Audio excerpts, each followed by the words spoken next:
Welcome to the KidMin podcast with Dr. Val and Dr. Virginia, where we talk about everything KidMin and pull back the curtain on some of the surprises and challenges in children's ministry that nobody prepares you for.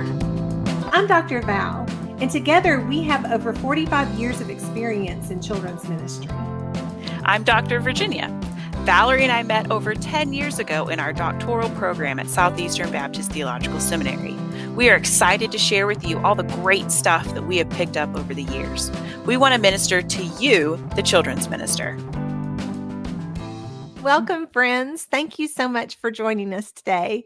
Dr. Virginia and I are excited to be together and to be talking with you and sharing with you some things. You know, it's the beginning of the school year. Yeah. Crazily enough, this year is going by so fast.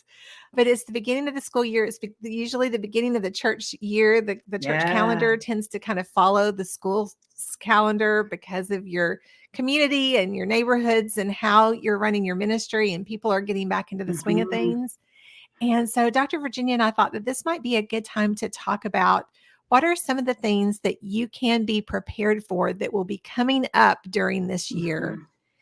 And how can you look through your resources, look through your stock of the things that you have on hand, and think about some things that you might need to have to prepare for different milestones that happen in a child's life throughout the year. You know, the life of a family can be so unpredictable, and things can happen so suddenly. And one of the responsibilities that we have in our ministry is that we are there to support and to encourage our kids and their families during these important milestones that happen throughout the year. And one of the things that I found when I was a children's minister was that things never happen in a convenient time. Yes. You know, it's just that we're always so busy and there's always so much going on. And so I, over the years, realized that there are certain things that I knew were going to happen throughout a year. And if I could go ahead and be prepared for some of those things and have things ready for when those milestones popped up unexpectedly, or if they popped up when there were things going on in my personal life or in the church life, or if we were, you know, in the middle of a really busy season, it helped me to know that I had some things in place ready to go just in case. And so Dr. Virginia and I want to just take a few minutes today to go through some of those milestones so that we are prepared and ready to celebrate or comfort or encourage our families, no matter what they might be going through. So Dr. Virginia, where are we going to start today? Well, we'll start at the beginning with the birth of a child. So whenever a new baby is born into a family at your church, thinking through how you want to support that family, what, gifts or, resources for families and for parents. An interesting one that I wanted us to talk about is visiting in the hospital. Prior to COVID, I would visit new babies and new families in the hospital, routinely. Then with COVID, obviously a lot of things changed. And then my personal life changed because I had children. And so that for me, I haven't been doing that like I was before, as like just sort of a matter of fact and a matter of routine and a matter of even expectation. And so I'm curious as well what other people do, or if other people have seen that change post COVID or not really. So I don't know. I'm the same. I always felt like I needed to be at the hospital. I wanted to be there. I felt like that it was expected that we were there. But I will agree. One of the things that really changed the way I see those things is one, when I've been in the hospital myself, with my husband and myself over the years, we've had lots of times where we've been in the hospital and we've had things happen. And honestly, it's just so stressful to be visited in the hospital. I think it's important that we contact people. I loved getting text messages from people letting me know that they were thinking about me, that kind of thing. But when you're in the hospital, there's just so much happening. And so I got to the point where I kind of felt like, for me, it made it made it harder when people would come visit. So I Mhm. got to where there at the end of my ministry, I would, do the text messages, let them know we're thinking about them, praying for Mhm. them. But then I would set up a time where I could go visit after they got home. Yeah. And so, Yeah. and that's when I would take, the item to them and Mhm. visit. And Mhm. that way it's a little bit more of a comfortable setting. Yeah. But I Yeah. mean, I think your community and what's expected and what people would want. And so you do have to kind of change according to that. But I do Mhm. think that visiting in the hospital is something that we really do need to consider before we just Mhm. jump and do it, because it used to be so expected that, Mhm. that you would get visited when you were in the hospital. Yeah, I feel like moms' views of that have changed as well. Mhm. Even just moms who had babies pre-COVID and post-COVID, they're like, sure, pre-COVID, I was like, sure, everybody come visit, come see the new baby. And they're like, Right. post-COVID, they're like, no, I don't want visitors. And Mhm. so, Right. so I just think, yeah, the whole cultural expectations around that have Right. shifted. And I Right. do the same. Like I tend to wait a couple weeks and then go see them at home. Right. And then I like to take, we've got like a little stack of board books is what we take, or what I Mhm. take whenever I visit a new baby. But I Mhm. also have a little stash of little goodies or treats or, prizes to take to Mhm. siblings as well. Right. That way, as these older siblings are seeing new little brother, new little sister get oohed and awed and get all these gifts, that way they don't Right. feel forgotten about either in that whole Right. process. Right, and it doesn't have to be a big thing. It can just be it No. can be a, Like a coloring a book coloring book or something simple yeah, like that, or a little yeah. devotional or something, whatever your budget can kind of handle for that kind of thing.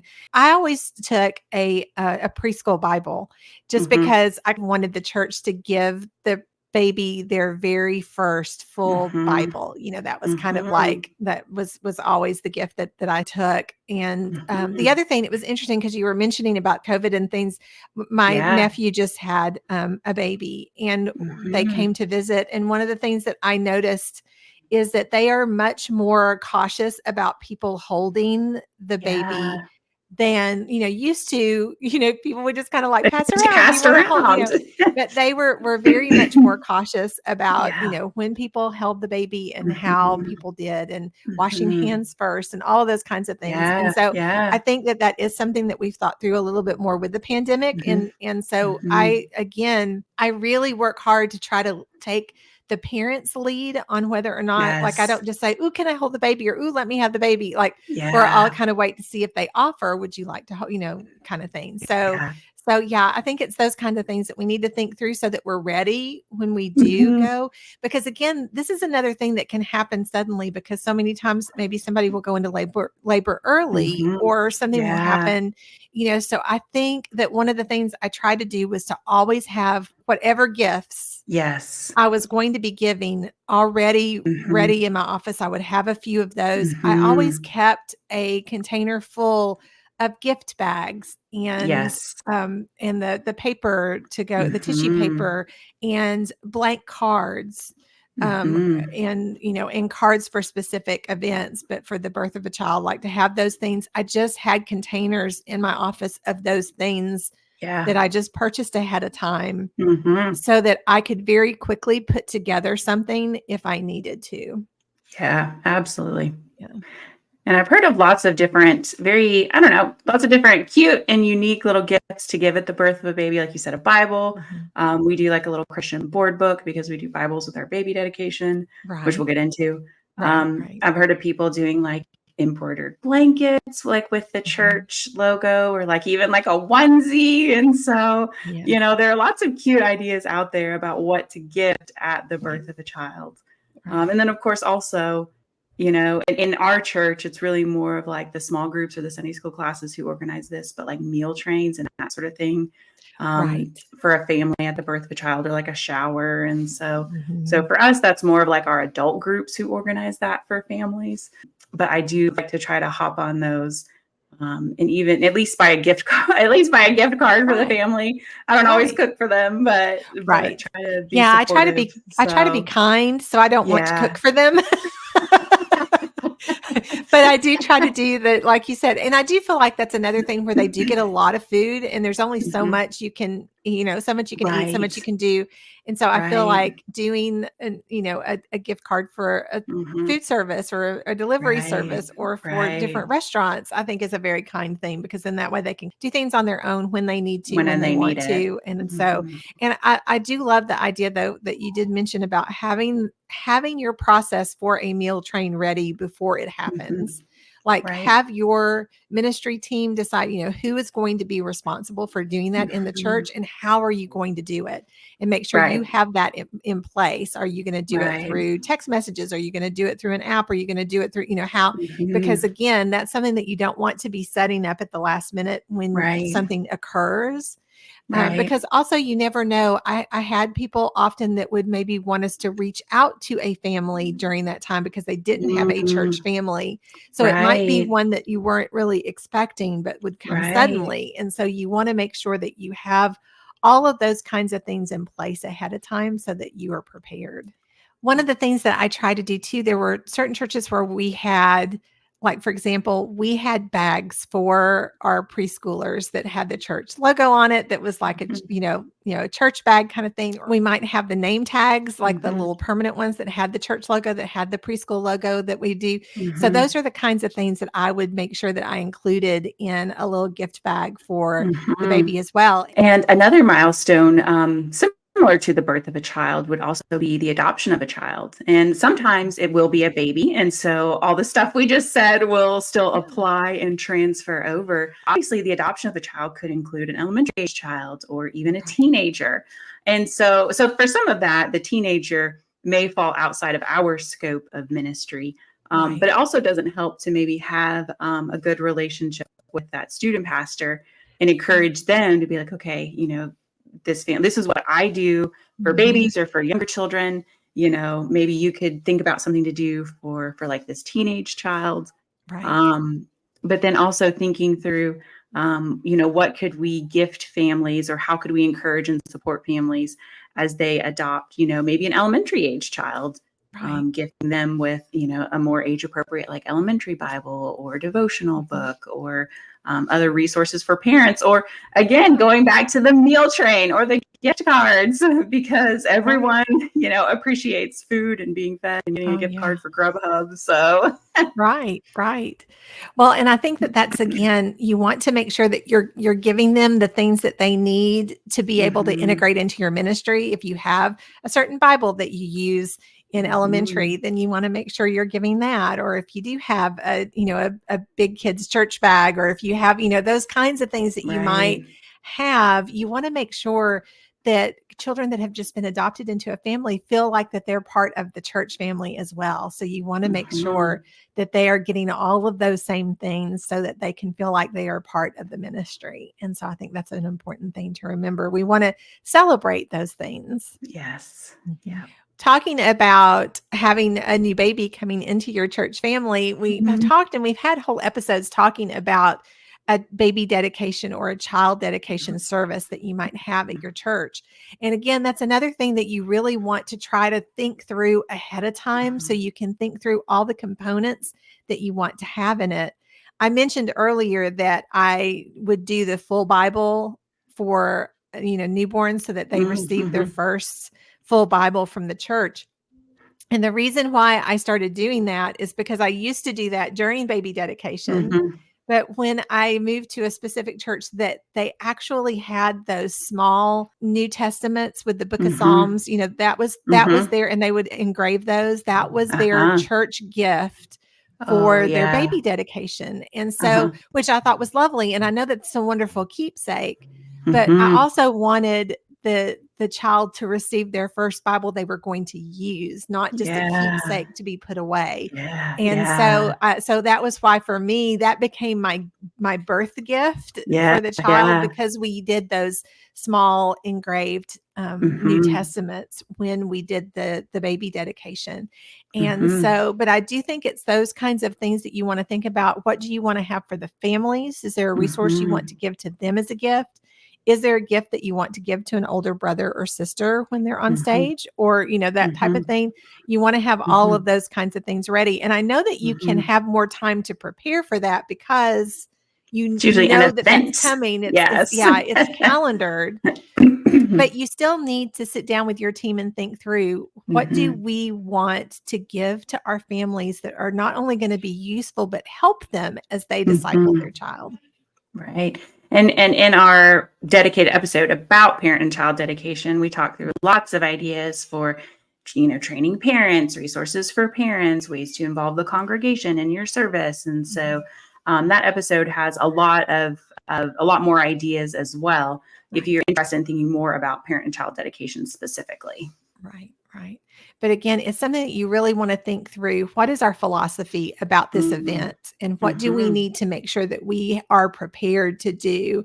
And is everything that we're doing thoughtful and have meaning behind it? So kind of our next milestone in thinking through just sort of chronologically as kids grow is moving from our preschool ministry into our children's ministry. That could happen at kindergarten or first grade, just sort of depending on how your ministries are set up.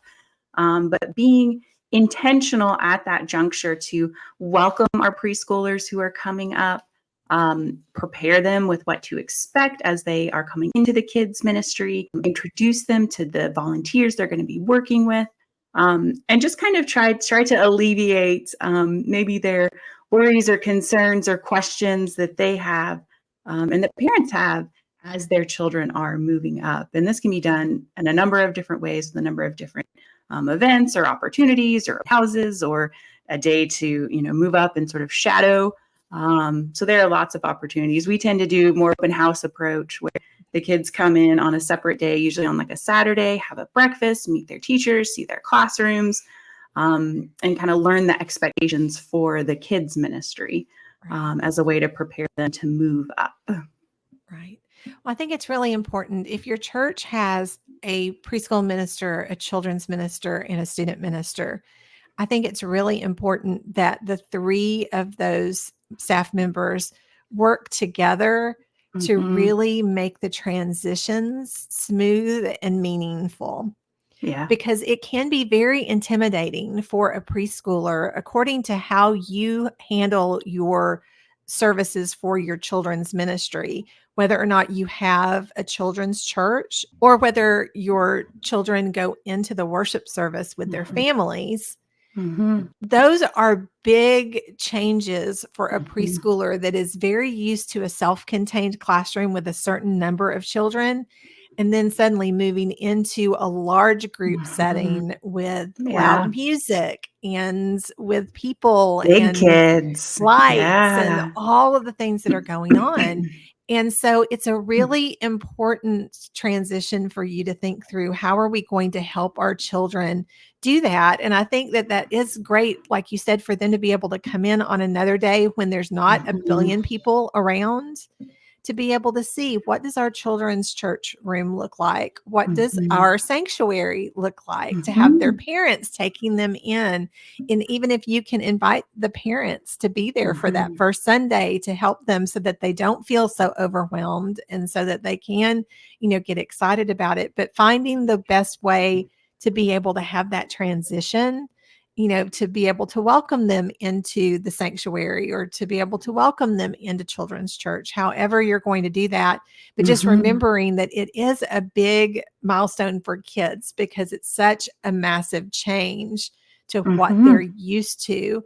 And so we want to be mindful of that and thoughtful in the way that we're going to present it to them. Absolutely. And then for some kids too, this is going to coincide with their first school experience.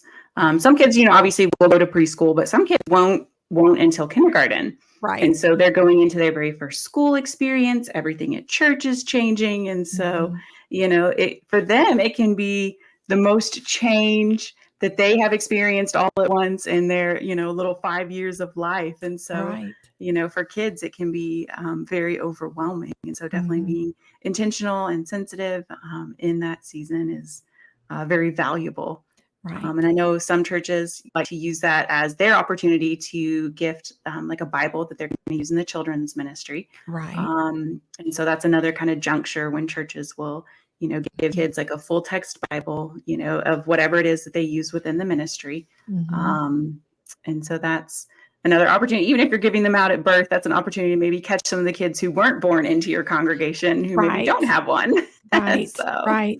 And that's why you need to have a few extra on hand throughout the year, because when you have kids that do come into your ministry, you don't want them to feel left out just because they weren't there at promotion Sunday. Right. And so you want to make sure you have a few extras that you keep on hand for those kinds of situations as well. And there are also some really great books that you can have in your resources for kids that might be nervous about that transition. Books that might talk about big church, or might talk about, growing older, or new schools and new things.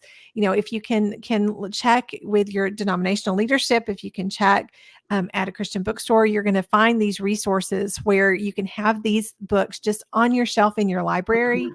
And we're going to talk about several different kinds of those. I want to, as we continue to talk through Milestones, but I think it's important for us to have not only resources that we can recommend to our parents to read with their kids, but also resources that you can pull off a shelf and sit down with a child. If, like, for example, if the parent, because I did over the years, would have a parent come to me with their child and say, they're really nervous about Sunday because, they love their preschool room and they're really nervous about. So I had this resource that I would often use, that I could sit down with the kids and we would read it together, and we would talk about, what is it like to go to big church? What is it like to come into a new classroom or to a new school, or those kinds of things. And so I think those resources are really important to have on hand as well. And then also, once kids move into those elementary years, one of the things that we start to see is kids coming to Christ, kids making a profession of faith, kids following through in baptism. And so having a plan for that, for how we're going to walk our kids through that decision, having a plan for what we're going to do when kids start asking questions about baptism. And so we actually have another whole episode about sharing the gospel with kids, where we walk through in depth how we share the gospel, the questions that we ask to gauge kids' understanding, how we partner with parents. And so, that we have another much fuller episode about that.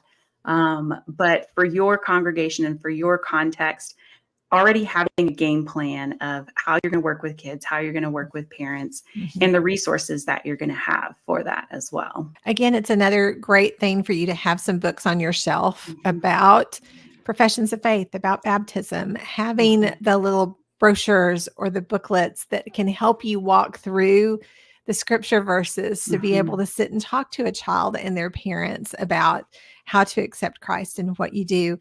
Again, that's something that I usually recommend to leaders, to go to their denominational leadership to see what resources you might have available. But there's a lot out there, books that talk about what are next steps and what do you do and what does it mean to be baptized, or what does it mean to join a church, or what does it mean for the ordinances of your faith, like, to do that. And again, I would do the classes where the kids would actually, I had that done a few times during the year, where kids would come into a classroom with us and we would talk about the ordinances of our faith and what does it mean to be a believer and what does it mean to be baptized. And we would do that class before baptism and before those decisions are made, to kind of walk them through. And we would do it as a several week class, like we would do it over several Sundays or several Wednesday nights, according to when it worked out best for our church schedule to be able to do. And so I think it's really important for us to have processes in place so that we know exactly what needs to be done. And also we need to make sure that we are letting our leadership know. I think one of the biggest conversations I would have with our leaders is what you do if a child shows interest in accepting Christ, because so many times leaders get very excited and they want to be the one to pray with them or to lead them. And I always try to make sure that for our church, for what I believed, I wanted the parents to be there for those moments. So I never wanted to take that opportunity away from a parent if I could have that opportunity for them to be present. So I would always have that conversation at the beginning of the year with my leaders to say, I know you get excited and I know if a child wants to pray, you want to pray with them right there and do that. But I always want to remind them that the spiritual leader in the home is the parent. And so we want the parents to have that opportunity to be with them and to pray with them and to do that. So it's making sure what your process is going to be for this Yes. particular milestone, this important moment in a child's life, and how we want to celebrate it. We want to celebrate it big, because I've always said, we celebrate weddings, we celebrate births, we need to celebrate our kids when they accept Christ and when they get baptized. That needs to be another huge milestone that we're celebrating. So we need to be prepared for that. We already talked about this just a little bit, but just to kind of mention it again, the moving of a child from the children's ministry into the preteen ministry, into the student ministry is really huge. And it's so different according to your church philosophy, but also just your church dynamic, because sometimes kids are going into a student ministry that includes 6th grade through 12th grade, and some are going into a preteen ministry that's just 6th, 7th, and 8th grade. It varies according to the ministry, but however you do it, it's still huge for these kids. They are ready at 5th grade now to move up and to feel like a big kid and to, to really jump in. But there are so many things that we need to be prepared for.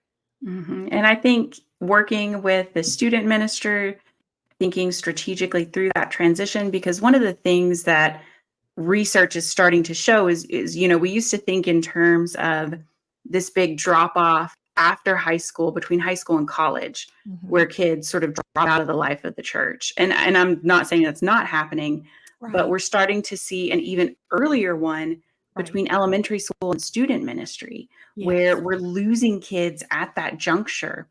And so the more intentional we can be about having a process for them, having a plan in place to welcome them in, help them get acclimated, help them build relationships, help them adjust to this new ministry, the better position we will be to not lose those kids in that transition. And so I think taking that transition point seriously and thinking through, how can we be strategic? How can the children's ministry and the student ministry work together strategically to keep those kids engaged in the life of the church, building relationships, and feeling like they have a place to belong and like they are, wanted, and that this is still a place for them, is so important, just kind of at that preteen, teenage juncture.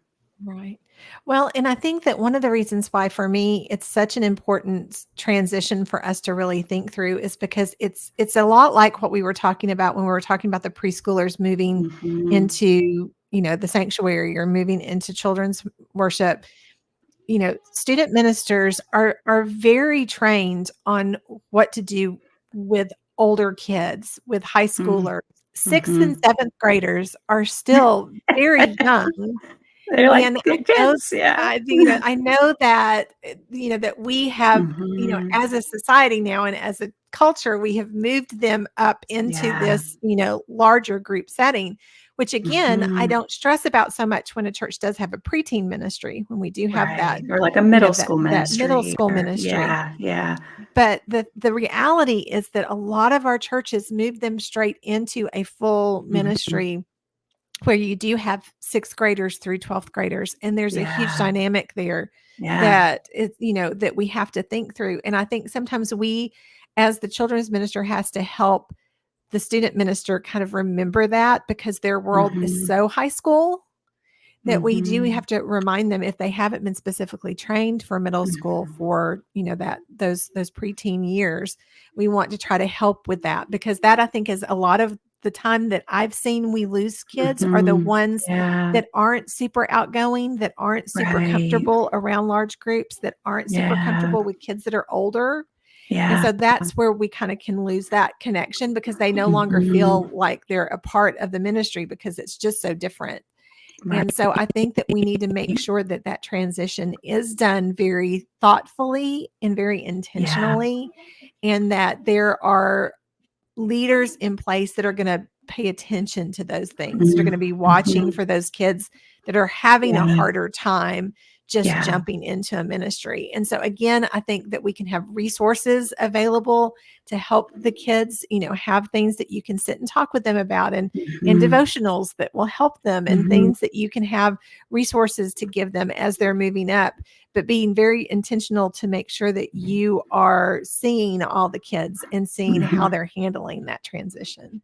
Dr. Virginia, what kinds of things do you do for promotion Sundays? Because we're talking a lot about that transition of moving up, and promotion Sunday is Yeah, always, yeah, for me, it was always such a big day of the year, that chance that yeah, everybody got to yeah, move up to the next class, to the next yeah, group, to feel a little bit older, and just to yeah. have that sense of excitement. What are some things that you make sure that you do to kind of help that transition on promotion Sunday? Well, what's fun, I mean, for me personally, I feel like I just try to survive promotion Sunday. Try to communicate ahead of time to all the parents where their children are now going, what classroom, Right. who the teacher is, where to go, where to be, and then also field a bunch of questions on the day of. Right. But I've seen lots of really cute ideas for promotion Sunday, for doing like themed promotion Sundays, doing like a pop-up Sunday and having it be like popcorn or Pop-Tarts. Or I've even seen like a move up Sunday and it's like cows and like a farm theme. That's awesome. But I think that making promotion Sunday fun and special, and having like a little theme or a little party that goes along with it, it can be exciting and fun, and it can be a special way to welcome kids into the next grade level or the next classroom as they move up on promotion Sunday. Right.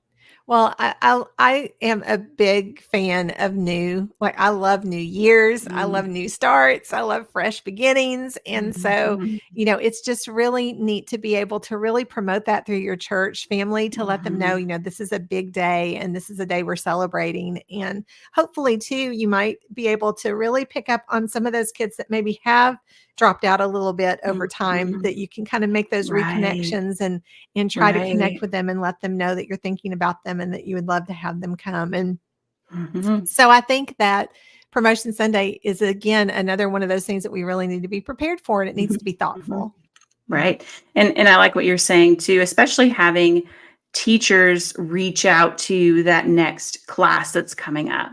Mhm. Giving them a list of names and addresses just to send a little postcard, or Mhm. just to give those families a phone call.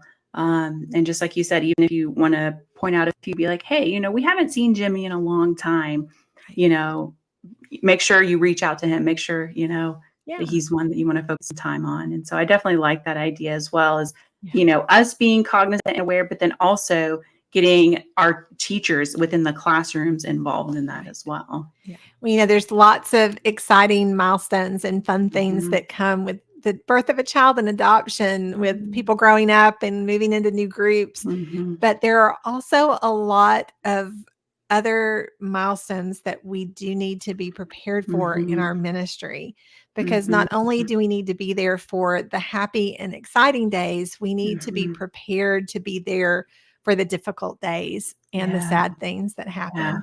And so we hate to have to talk about the more Mhm. negative things that might be happening in the life of a family. But again, this is Mhm. another one of those things that I really tried to make sure I was prepared for, that I had materials Mhm. for, that I had things ready.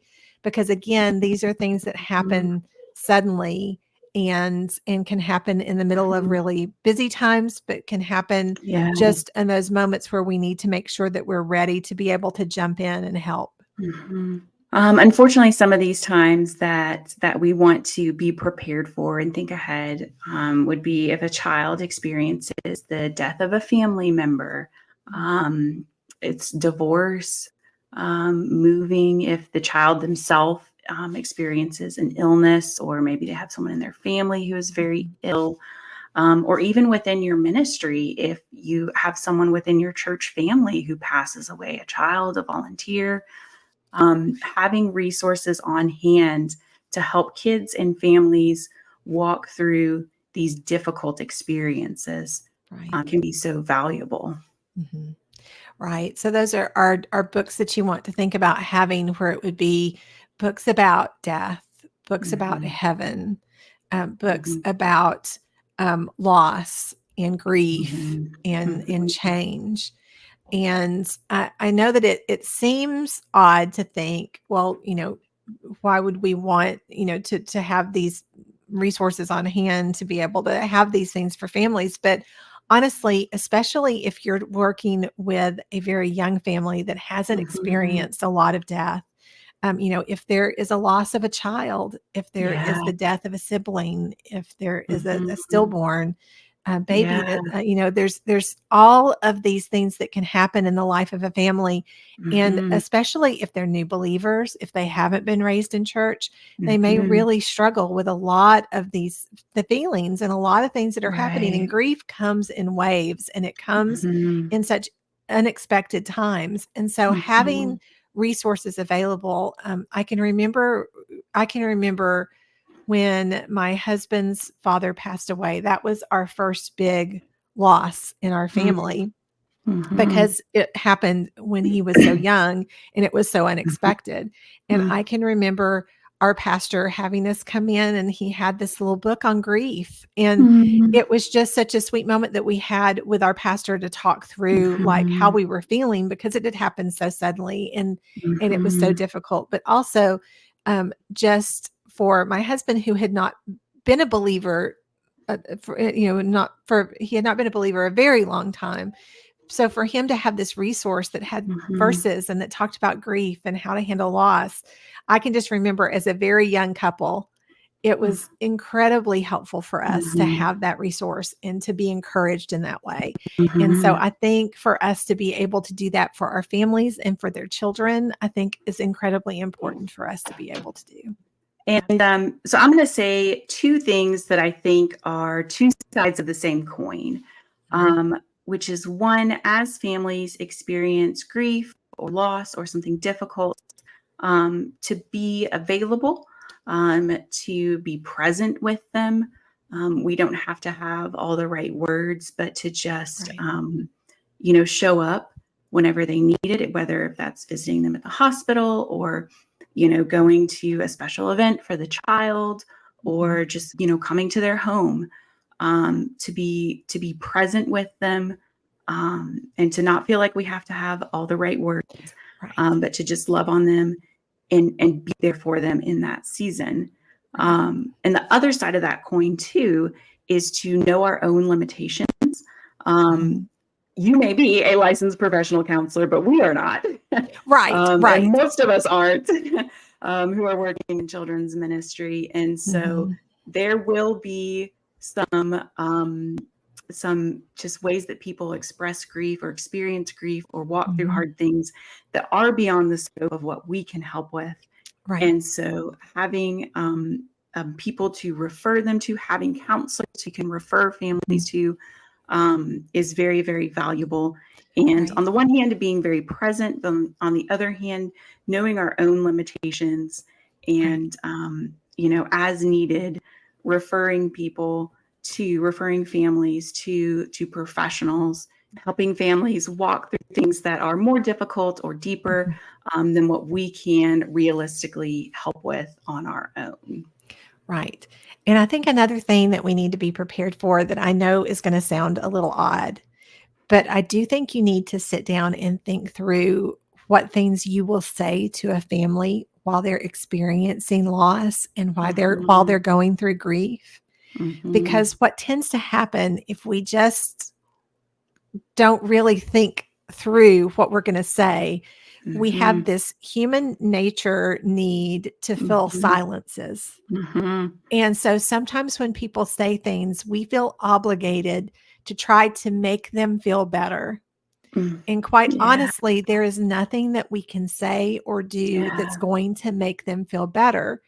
But often we hear these phrases that we are Mhm. kind of taught to say that we Mhm. think are Mhm. comforting. Mhm. To say those things like Yes.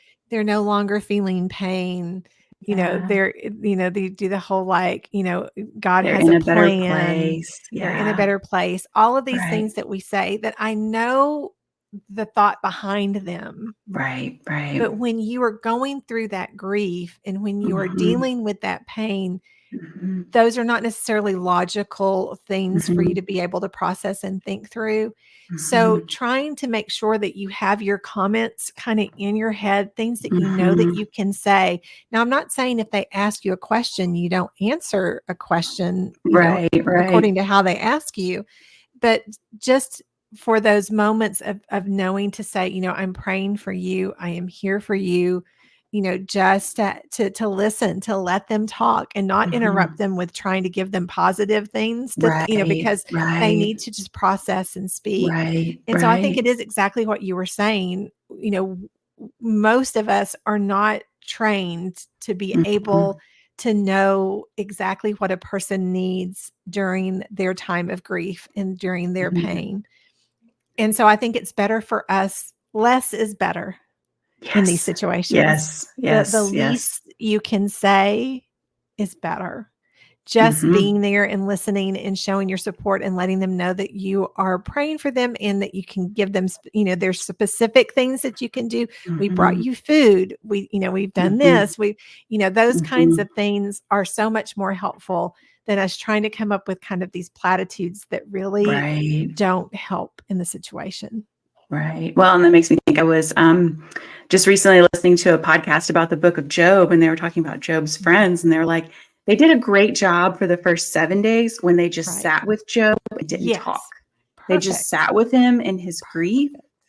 and were just there with him. Whenever they started talking, everything went downhill. Oh yeah. So, That was their problem right there. so it's human nature from eons past.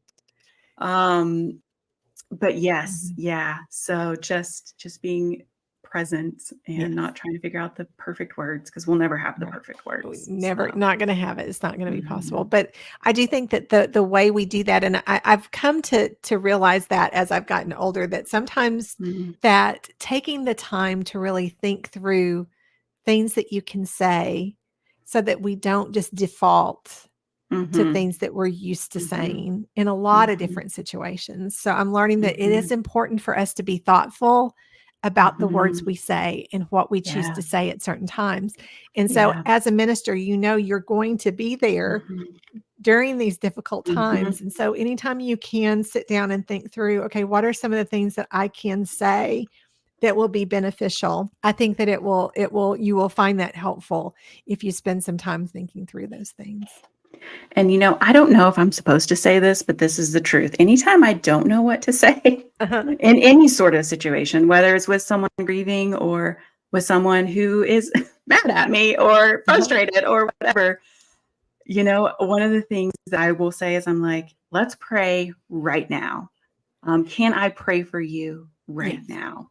Yes. And, just to pray for them earnestly, and in those moments, I Right. am genuinely wanting to pray for that person.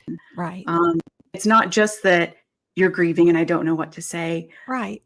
but also whenever I don't know what to say, the Holy Spirit does know. Right. And we have an intercessor. We have Jesus who prays for us continually. Mhm. And so we have a God who knows what to say and who knows what to pray, even whenever we don't. And so going to him in those situations where we don't know what Mhm. to say, Right.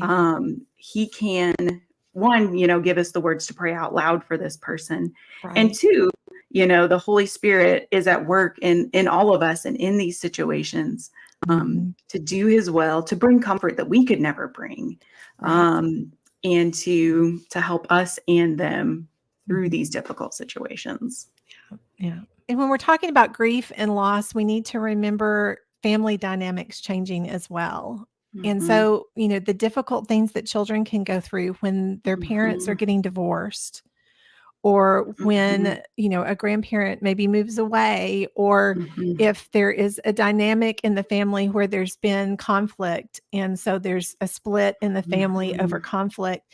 Those kinds of things can really Mhm. stress on our families and on the kids as well. And Mhm. so I think it's really important for us to have some resources on hand to be able to help kids through all sorts of different Mhm. kinds of transitions books that talk about, what can happen during divorce, or maybe how to handle conflict or anger or, stress, anxiety, those kinds of things, I think are really important for us, so that when we do because I would often have parents that would bring the kids into the office just kind of on a random day that I wasn't expecting, and say, we're really struggling with the fact that, we are no longer speaking to my sister's family. So, we've lost the connection with the cousins, or there's those kinds of things. And it's like, I'm not sure how to handle this. And so you have those moments with kids where you can sit down with them with a book and read with them and just let them talk about how they're feeling and what's happening. And so when you have those kinds of really traumatic things that can happen within the life of a family, we need to be very mindful of that. And I know we've talked before, because we've talked about the importance of security when those things happen, that we want to make sure that we know that the appropriate people that can pick up and can drop off, because maybe grandma can't pick up anymore, or maybe, dad, can't pick up anymore, or, those kinds of things. So we want to make sure we're prepared security wise. But I think we also need to make sure that we're giving extra attention to the children during those times, and maybe take those moments to send them a little card saying, a funny little card, or a puzzle, or a note, or something, just to kind of help brighten their days, because, those are difficult things for them to go through as well. And I think that includes too, when a family is moving, whether or not they're moving just to a new house or a new neighborhood, or if they're moving to a new city, making sure that we help those kids during transition times, that we do things to try to help them, maybe take the kids a little housewarming gift, or maybe do a little mail to them, so that you can say, we really miss you, and we hope that you love your new city, those kinds of things, so that, again, we're making those connections and helping them through these big transitions. And I think along with that, being prepared in your office, having things ready. Again, if you have a child that maybe is suddenly sick, maybe they're going into the hospital, maybe they're having surgery, maybe they're having treatment for cancer, having some little things in your office. Again, I always kept a little box of goodies, just little toys, little books, little coloring books, little packages of games, little things that I could very easily put into a gift bag to take in those kinds of situations. Again, or if the child is maybe seen at the hospital because a parent is having surgery or something like that is happening. And so I think that, again, the whole idea is, one, to think through all of these things that can happen in life that we want to make sure that we're supporting and encouraging them for. But anytime you can have items in your office ready, like I said, the gift bags, the items, the cards, things that you can pull very quickly. That way it's a little less stress on you, not having to run out to buy things, as you're doing things. But also what you're wanting to do is to be thoughtful in the items that you have, because through all of these situations, through all of these losses and milestones and changes and opportunities, our responsibility is to point the kids to Christ and to help the family see Jesus in all of it. And so that means that we need to be a little bit more prepared, so that we have those items in place, because those are the things that aren't necessarily super easy to run out to the Dollar Tree to pick up. There are things that you really, the special kinds of books, the special kinds of resources, the special cards, those are things that you really need to have in your back pocket ready to go, because they're not going to be super simple things for you to pick up, especially in our culture now, because we used to maybe have a Christian bookstore down the street to be able to run into, and we don't have that so much anymore. So now we do have to order and have things ready. And so it's thinking through situations so that we're ready to be able to do that. Yeah. And I think too, on the back end of all of this, something to keep in mind as we are continuing to minister to these kids and to these families as they are going through difficult situations is being aware that as a result, kids may come to church with big behaviors, with struggles and challenges that are new to them and that you haven't seen before. Right. And so being prepared with how we are going to respond, being prepared with being trauma informed, We have a great interview with Robert and Lori Crosby of the Reach Hurting Kids Institute with their resources, a book and some training courses about trauma-informed children's ministry. Knowing that as kids are going through hard things, oftentimes that's going to show up in their behavior and in the way, that they're acting. We want to be prepared for that, to not be taken by surprise if that happens. Right. And we want to be prepared to respond in ways that are constructive and loving. And just like you said, ultimately redirect them back around to Christ. And so as kids go through hard things and as they process difficult situations, we just want to make sure that we are ready to come alongside them and support them through these seasons. Right, right. And I think that that's really an important part of what we can do to minister to our kids and to our families. And so it's something that I think is really, really vital for us to take the time to think through so that we're prepared. Hopefully this information has been helpful. As always, we are so grateful that you've taken time to be with us today, that you've taken time to listen to us chat. And we hope that we have been able to give you some things to think about, some things to prepare for, especially as we're jumping into this new church season, all of the things for the fall that we're getting ready to jump into and get prepared for. And so we're hoping that we can be a little bit of a help there. And so we would like to ask that you would like and subscribe and all the things, that you can let us know if you have questions or topics that would be interesting to you as we try to prepare for having things available to you that we know is going to be helpful. That's really what our heart is. We want to be there for you as you minister to your families and your children. We hope you have a wonderful week, and we look forward to talking to you again soon. Bye-bye.